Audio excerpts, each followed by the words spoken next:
Alors nous voici enfin devant cette collection d'Atlan, de la provenance de la famille de l'artiste, donc de Denise Atlan, en premier lieu la femme de Jean-Michel. 22 tableaux. Des années 54 à 58, ce qu'on considère comme étant la période de maturité du peintre, qui est malheureusement mort en 1960 à l'âge de 47 ans. Atlan, qui est un artiste singulier, il a travaillé seul. Sa technique est assez particulière. Il travaille beaucoup sur des toiles un peu grossières. Il a un mélange qui est bien à lui, à savoir un mélange de pigments, de peinture.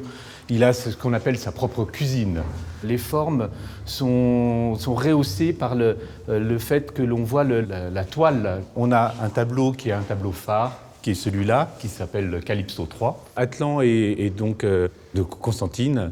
Et donc là, on a quand même une réminiscence un peu de la peinture un peu africaine. On peut avoir ces formes qui n'en sont pas. Le côté figuratif ou abstrait n'a pas trop d'importance pour l'artiste. Ce qu'il veut représenter, c'est effectivement ces formes qui lui sont bien particulières. Des rythmes. Ces rythmes, ces couleurs sont assez fondues, mais peuvent être assez vives.